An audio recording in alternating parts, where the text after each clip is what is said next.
April 14 മുതൽ May 14 വരെയുള്ള ഒരു മാസ കാലഘട്ടത്തിൽ ഇടവൻ രാശിയിൽ ജനിച്ചവർക്ക് അവരുടെ ഫലങ്ങളാണ് ഇപ്പോൾ പറയുന്നത്. ഏതെല്ലാം നക്ഷത്രങ്ങൾ അവരെന്ന് ആദ്യം പരിശോധിക്കാം. കാർത്തിക നക്ഷത്രത്തിൻ്റെ 3/4 ഭാഗം വരും, രോഹിണി വരും, മകയിരത്തിൻ്റെ ആദ്യത്തെ അരഭാഗം വരും. ഇതാണ് ഈ ഗ്രഹത്തിന് ഈ ഇടവത്തിലുള്ള നക്ഷത്രങ്ങൾ. അവരുടെ മേടമാസത്തിലെ ഫലങ്ങളാണ് പറയുന്നത്. അപ്പോൾ നമുക്ക് എങ്ങനെ പറയാം? സൂര്യൻ്റെ അടിസ്ഥാനത്തിലാണ് പറയുന്നത്. നിങ്ങൾക്ക് അറിയാം, സൂര്യൻ ഇപ്പോൾ വിഷുവിൻ്റെ അന്ന് മേടം 14-ാം തീയതി ഇടവത്തിൻ്റെ സമയത്തിൽ 12-ാം രാശിയിലേക്കാണ് വരുന്നത്. ഇടവത്തിലെ 11-ലായിരുന്നു, അത് 12-ലേക്ക് വരുന്നു. കൂടാതെ ഈ മാസം വരുന്ന മറ്റൊരു സംഭവം എന്ന് പറഞ്ഞാൽ 1-ാം തീയതി 12-ൽ നിൽക്കുന്ന വ്യാഴം ജന്മത്തിലേക്ക് വരുന്നു. മെയ് 1-ാം തീയതി. രണ്ട് മാറ്റങ്ങൾ നിങ്ങളുടെ ഈ മാസം പ്രത്യേകമായിട്ടും വരുന്ന കാര്യങ്ങളാണ്. അതിൽ നമുക്ക് എങ്ങനെ ഗുണം കിട്ടുമെന്ന് നോക്കാം. ഈ മാസം കഴിഞ്ഞ മാസം എന്ന് വെച്ച് കഴിഞ്ഞാൽ ഈ ഏപ്രിൽ 14 വരെയുള്ള കാലഘട്ടത്തിൽ രവി 11-ലായിരുന്നു. 11-ൽ രവി നിങ്ങൾക്ക് തീർച്ചയായിട്ടും ഗുണങ്ങൾ ചെയ്തിട്ടുണ്ടാകാം. അത് മാറുകയാണ്. അത് മാറി വിഷുവിൻ്റെ അന്ന് 12-ലേക്ക് രവി വരുന്നു. രവി വരുന്നത് വളരെ ഉച്ചരാശിയായ മേടത്തിലേക്കാണ്. എല്ലാ ചൂടോടുകൂടി ഊർജ്ജസ്വലതയോടുകൂടി വരികയാണ്. അപ്പോൾ 12-ൽ നമുക്ക് രവി വരുമ്പോഴേക്കും നമ്മളെ സംബന്ധിച്ചിടത്തോളം പ്രൊഫഷണലായിട്ട് ഇപ്പോൾ കിട്ടുന്ന ഈ കഴിഞ്ഞ മാസം എന്ന് വെച്ചാൽ ഏപ്രിൽ മാസം കിട്ടിയിരുന്ന അത്രയധികം ആനുകൂല്യങ്ങളോ കാര്യങ്ങളോ ഈ വരുന്ന ഒരു മാസം ഉണ്ടാവില്ല. കാര്യം 12-ലാണ് വരുന്നത് എന്ന് വിചാരിച്ചിട്ട് നമുക്ക് കഴിഞ്ഞ മാസം കിട്ടിയ സംഗതിയുണ്ട്. ഇപ്പോൾ ഒരാളിന് ട്രാൻസ്ഫറായി വന്നു, വേറൊരു ഡിപ്പാർട്ട്മെൻറ്റ് വന്നാൽ ഒരു മാസം എടുക്കും അവിടുത്തെ കാര്യങ്ങളൊക്കെ പഠിച്ചു വരാൻ. അതേപോലത്തെ ഒരു പീരീഡാണ് ഈ മേടമാസം നിങ്ങളെ സംബന്ധിച്ചിടത്തോളം. കാര്യങ്ങളൊന്നും തുടങ്ങാൻ നല്ലതാണ്. മേടം ഒരു പുതു തുടക്കമാകട്ടെ എന്ന് വിചാരിക്കുക എല്ലാ കാര്യങ്ങളിലും. വിഷു ഫലമൊക്കെ പറയുന്നത് കേട്ടിട്ടില്ലേ, ഒരു വർഷത്തേക്കുള്ള ഫലങ്ങളും. അതുപോലെ മേടമാസം നിങ്ങൾ പ്രൊഫഷണലി ആ കാര്യങ്ങൾക്ക് പ്രിപ്പയർ ചെയ്ത് റെഡിയാവുക. അതാണ് പ്രൊഫഷണലായിട്ട് പറയാനുള്ളത്. നമുക്കൊരു ചേഞ്ച് നമ്മൾ പ്രതീക്ഷിച്ചിട്ട് ആ ചേഞ്ചിന് വേണ്ടി ചെയ്യുന്ന മാറ്റങ്ങൾ കൊണ്ടുവരിക. അങ്ങനെ അത്ര പ്രതികൂലമല്ല എന്നേ ഞാൻ പറയാൻ ഉദ്ദേശിക്കുന്നുള്ളൂ. ഒരുപാട് അനുകൂലമാണെന്ന് പറയാൻ പറ്റില്ല. അത് നമുക്ക് കഴിഞ്ഞ മാസം കിട്ടിയ അത്രയധികം ഗുണങ്ങൾ അല്ലെങ്കിൽ അനുകൂല അവസ്ഥ ഈ മാസം ഉണ്ടാവില്ല. അത് ആ ലെവലിൽ നോക്കിയാൽ മതി. പിന്നെ വ്യാഴത്തിൻ്റെ മാറ്റം കൊണ്ട് മെയ് 1-ാം തീയതി ഉച്ചയ്ക്ക് വ്യാഴം മാറുന്നതുകൊണ്ട് അതിനുശേഷം നമുക്ക് വ്യാഴം 12-ൽ നിന്ന് അതിൻ്റെ വിഷമം മാറി കുറച്ചുകൂടെ ഒരു ചെറിയ റിലീഫ് 25% റിലീഫ് നമുക്ക് കൂടുതലായിട്ട് കിട്ടും. വ്യാഴം മാറി അത് വരുന്ന ഒരു വർഷത്തേക്കുള്ളതാണ്. ആ ഒരു ഗുണങ്ങളാണ് നമുക്ക് ഈ മാസം കിട്ടുന്നത്. പിന്നെ ഫൈനാൻഷ്യലായിട്ട് നോക്കിയാൽ 11-ലാണ് 11-ാം ഭാവാധിപൻ 11-ല് ശുക്രനുണ്ട്, ചൊവ്വ 11-ലേക്ക് വരുന്നുണ്ട്. അതുകൊണ്ട് ഫൈനാൻഷ്യലായിട്ട് വലിയ പ്രയാസങ്ങൾ അനുഭവിക്കില്ല. ബുധൻ 2-ാം ഭാവാധിപൻ ബുധൻ 11-ലുണ്ട്.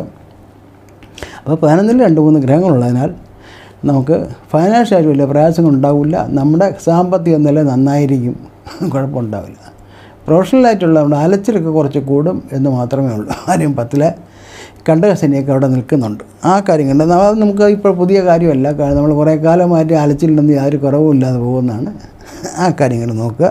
പിന്നെ കഴിയുന്നത് നമ്മുടെ താഴെയുള്ള സ്റ്റാഫിനോടോ സഹപ്രവർത്തകരോടോ വലുതായിട്ട് ചൂടാവാതിരിക്കുക. വലിയതായിട്ട് അവരോട്ട് ഡിപ്ലോമാറ്റിക്കായിട്ട് മൂവ് ചെയ്യാൻ ശ്രമിക്കുക. അതൊരു ആവശ്യമാണിപ്പം. അതുപോലെ തന്നെ സ്ത്രീകളുമൊക്കെ അതുപോലെ തന്നെ അവരുമൊക്കെ കുറച്ച് ഡിപ്ലോമാറ്റിക്കായിട്ട് മൂവ് ചെയ്യണം, നയപരമായിട്ട് മൂവ് ചെയ്യണം. ചൂടാവണ്ട, അല്ലെങ്കിൽ പിണക്കം നടിച്ച് നിൽക്കരുത്, അല്ലെങ്കിൽ മുറിയടച്ചിരിക്കരുത്. ഇങ്ങനെയൊക്കെയാണ് സജസ്റ്റ് ചെയ്യാനുള്ളത്. നിൽക്കുന്നവർക്കും ആർക്കും സമയം ഒട്ടും വലിയ മോശമെന്ന് പറയാനൊന്നുമില്ല. അതുകൊണ്ട് നമുക്ക് ചെറുതായിട്ട് നെഗറ്റീവ് ഒരു ഫീലിംഗ് തോന്നുകയാണെങ്കിൽ അതിന് ഒരുപാട് നെഗറ്റീവ് ആക്കരുത്. Make it positive. ആ ലെവലിൽ നമ്മൾ മൂവ് ചെയ്താൽ മതി. നല്ലൊരു സമയമാണ്. കാര്യം നിങ്ങൾക്കെല്ലാം നല്ല ചിലവുകളൊക്കെ വർദ്ധിക്കുന്നൊരു മാസമാണ്. കാര്യം പ്രത്യേകിച്ചും ആഡംബര കാര്യങ്ങളിൽ അതൊക്കെ ശ്രദ്ധിക്കണം. അത് മാത്രമേ ഉള്ളൂ ഇതിനകത്ത് പ്രത്യേകമായിട്ടും പറയാനുള്ളത്. എൽഡേഴ്സിൻ്റെ മുതിർന്നവർക്കും കുറച്ച് സമയം അത്ര ഒരു അനുകൂലമായ അവസ്ഥയല്ല. അതൊക്കെ ശ്രദ്ധിക്കണം. മുഖത്തൊക്കെ പിന്നെ സ്ത്രീകൾക്കെല്ലാം മുഖത്ത് പല്ലുവേദനയോ അല്ലെങ്കിൽ അങ്ങനെയുള്ള കാര്യങ്ങൾ കൊണ്ടുപോകാൻ ചാൻസ് ഉണ്ട്. കുട്ടികൾ പിന്നെ കാമാൻ ക്വയറ്റായിട്ട് ഇരിക്കും. കാർക്ക് അറിയാം ഇപ്പോൾ അത്ര അല്ല. ചില കുട്ടികളൊക്കെ ഉണ്ടായിരിക്കുകയാണെങ്കിൽ മനസ്സിലാക്കുകയാണെങ്കിൽ ചെറുതായിട്ട് എന്തൊക്കെയോ വൃത്തിയുടെ അവർ കാണിച്ചിട്ട് വന്നിരിക്കുകയാണെന്നുള്ളത്. അമ്മമാർ പ്രത്യേകം ശ്രദ്ധിച്ചാൽ വളരെ രസകരമായിട്ട് ഈ മാസം കൊണ്ടുപോകാൻ പറ്റും കുട്ടികളുമായിട്ടുള്ള ആ സ്നേഹപ്രകടനത്തിൽ. ഇതൊക്കെയാണ് പറയാനുള്ളത് കൂടുതലായിട്ട്. പിന്നീട് ഞാനിനി പറയുന്നത് മുഹൂർത്തങ്ങളാണ്. ഈ മാസം വരാൻ ചാൻസുള്ള കുറച്ച് നമുക്കിപ്പോൾ ഒരു ഇൻ്റർവ്യൂ ഉണ്ട്, അല്ലാന്നുണ്ടെങ്കിൽ ഒരു കാറ് വാങ്ങിക്കണം, അല്ലെങ്കിൽ എഗ്രിമെൻറ്റ് സൈൻ ചെയ്യണം, ഇങ്ങനെയൊക്കെയുള്ള കാര്യങ്ങൾക്ക് ഒരു നല്ല ദിവസങ്ങൾ ഇതിനകത്ത് പറയുന്നുണ്ട്. ആ ദിവസങ്ങൾ ഇടവമാസ ദിവസങ്ങൾ പറയാം. 14-ാം തീയതി വിഷു കൊള്ളാൻ നല്ല ദിവസമാണ്. പിന്നെ 24, 26 ഈ 2 ദിവസം. ഈ മാസം ഉള്ളത് 14, 24, 26 ഈ 3 ദിവസങ്ങൾ മുഹൂർത്തങ്ങൾക്കൊള്ളാം.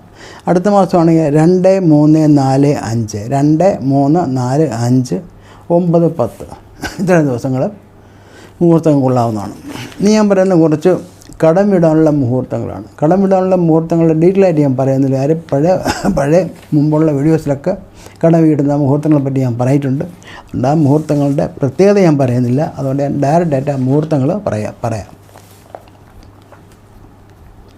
ഈ മാസം ഏപ്രിൽ മാസം 20-ാം തീയതി ഉച്ചയ്ക്ക് 12:30 തൊട്ട് 3 മണി വരെയുള്ള സമയം. ഉച്ചയ്ക്ക് 12:30 മുതൽ 3 മണി വരെ. 26-ാം തീയതി വെള്ളിയാഴ്ച രാവിലെ 11:45 മുതൽ ഉച്ചയ്ക്ക് 2:30 വരെയുള്ള ആ സമയം അനുകൂലമായ സമയമാണ്. 11:45 തൊട്ട് 2:30 വരെ. അന്നേ ദിവസം തന്നെ ശനിയാഴ്ച രാത്രി 10-നും 11-നും ഇടയ്ക്കുള്ള സമയം കൊള്ളാം. Between 10 and 11 PM night. May 4-ാം തീയതി ശനിയാഴ്ച 11:30-ന് 1 മണിക്കൂടൊക്കെയുള്ള സമയവും വളരെ അനുകൂലമാണ്. മെയ് 4-ാം തീയതി ഉച്ചയ്ക്ക് 11:30-നും 1 മണിക്കും. അന്നത്തെ മെയ് 6-ാം തീയതി മൺഡേ തിങ്കളാഴ്ച രാവിലെ 10-നും 11-നും മധ്യമുള്ള സമയം കൊള്ളാം. മെയ് 6 തിങ്കളാഴ്ച 10-നും 11-നും മധ്യേ. മെയ് 11 ശനിയാഴ്ച രാവിലെ 6:45-നും 8 മണിക്കും മധ്യമുള്ള മുഹൂർത്തം. ഇത് വളരെ വിശേഷപ്പെട്ട മുഹൂർത്തമാണ്. ഈ സമയത്ത് നിങ്ങൾ അടയ്ക്കാൻ ശ്രമിക്കുകയാണെങ്കിൽ ഡെഫിനറ്റായിട്ട് നിങ്ങൾക്ക് ബെനിഫിറ്റ് കിട്ടും. മെയ് 11 ശനിയാഴ്ച 6:45-നും 8-നും മധ്യം. അന്നത്തെ ദിവസം തന്നെ മെയ് 11 ശനിയാഴ്ച ഉച്ചയ്ക്ക് 11:30-നും 1 മണിക്കും മധ്യമുള്ള മുഹൂർത്തവും വളരെ അനുകൂലമായ മുഹൂർത്തമാണ്. ഇതാണ് ഇത്രയാണ് ഈ മാസത്തെ ഈ കാലയളവിലെ മുഹൂർത്തങ്ങളെന്ന് പറയുന്നത്. അപ്പോൾ ഇടവ മാസം സംബന്ധിച്ചോളം വലിയ കുഴപ്പമില്ലാത്തൊരു മാസമാണ്. ഇടവ രാശിക്കാരെ സംബന്ധിച്ച് കുഴപ്പമില്ലാത്തൊരു മാസമാണ്. മേഡം അത് ആഗ്രഹിക്കുക. അല്ലാതെ തന്നെ നിങ്ങൾ ഒരുപാട് ദാനധർമാദികൾ ചെയ്യുന്നവരാണ്. ഈ മാസം നിങ്ങൾക്ക് ദാനധർമ്മങ്ങൾ കൂടുതൽ ചെയ്യേണ്ടി വരും, അല്ലെങ്കിൽ ചെയ്യാനായിട്ടൊരു പ്രചോദനം ഉണ്ടാകും. അങ്ങനെ ഉണ്ടാകുന്ന ഒരു കാലഘട്ടം കൂടാണ്. 12-ലാണ് രവിയൊക്കെ നിൽക്കുന്നത്. ആ 12 നിൽക്കുന്ന രവി 12 നിന്ന് 1-ലേക്ക് വരുന്ന വ്യാഴമൊക്കെ നിങ്ങൾക്ക് അതിനുള്ള ഒരു പ്രചോദനങ്ങൾ തരും. അത് തരട്ടെ. നന്നായി കൂടെ അടുത്ത മാസം 10-ാം തീയതി വേറൊരു മുഹൂർത്തം വരുന്നുണ്ട്. 10-ാം തീയതി ഒരു സംഭവമുണ്ട്. അന്നും അതിന് നിങ്ങൾക്ക് ദാനങ്ങളൊക്കെ ചെയ്യാൻ കഴിയും. ആ ദാനങ്ങളെപ്പറ്റി ഞാൻ പ്രത്യേക ഒരു വീഡിയോ ഇടുന്നുണ്ട്. എല്ലാവർക്കും എന്തായിരുന്നു അക്ഷയ തൃതീയക്കുള്ള ആ ദാനങ്ങൾ ചെയ്യാനുള്ള സംഗതികളൊക്കെ ഞാൻ വേറൊരു വീഡിയോ ഇടുന്നുണ്ട്. അത് കാണണം. ഇതിൽ തന്നെ എന്തെങ്കിലും സംശയങ്ങളുണ്ടെങ്കിൽ മെസ്സേജ് ചെയ്ത് കഴിഞ്ഞാൽ ഉത്തരം ഞാൻ ആൻസർ ചെയ്യുന്നതാണ്. എല്ലാവർക്കും നല്ല വരട്ടെ. ഒരു നല്ല വിഷു ആശംസിച്ചുകൊണ്ട് നിർത്തുന്നു. നന്ദി, നമസ്കാരം.